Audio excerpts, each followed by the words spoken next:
आरोपी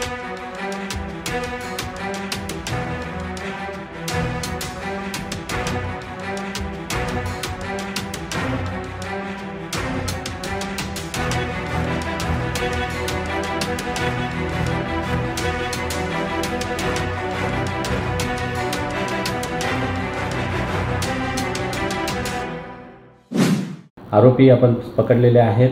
मोठी कारवाई आपण रायगड पोलिसांनी केलेली आहे। काय प्रकरण आहे नेमकं?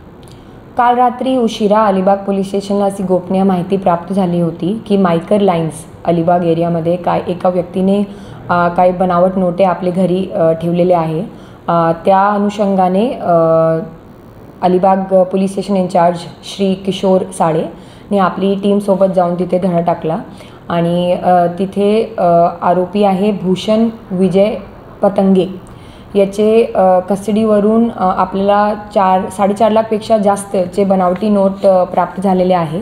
त्याच्यात जवळपास 743 500 रुपयाचे नोट, 17 200 रुपयाचे नोट आणि 412 100 रुपयाचे नोट असं प्राप्त झालेले आहे। याच्यात आपण पुढे तपासात निष्पन्न करणार आहोत की यांनी हे नोट स्वतःहून बनवलेले आहे किंवा दुसरे कोणत्या ठिकाणावरून सोर्स केलेले आहे, प्लस यांनी बाकी काही लोकांना पण हे नोट पुरवलेले आहे किंवा कसं।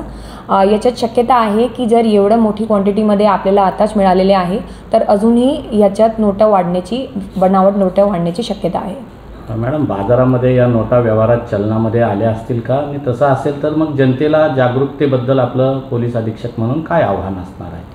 आपल्या माध्यमातून माझा जनतेला हे आव्हान असणार की हे जे नोट आहे हे खूप हाय क्वालिटीचे फेक नोट नाही आहे। कोणीही जरा थोडं पण लक्ष देऊन बघितलं तर हे फेक वाटतंय, दिसतंय।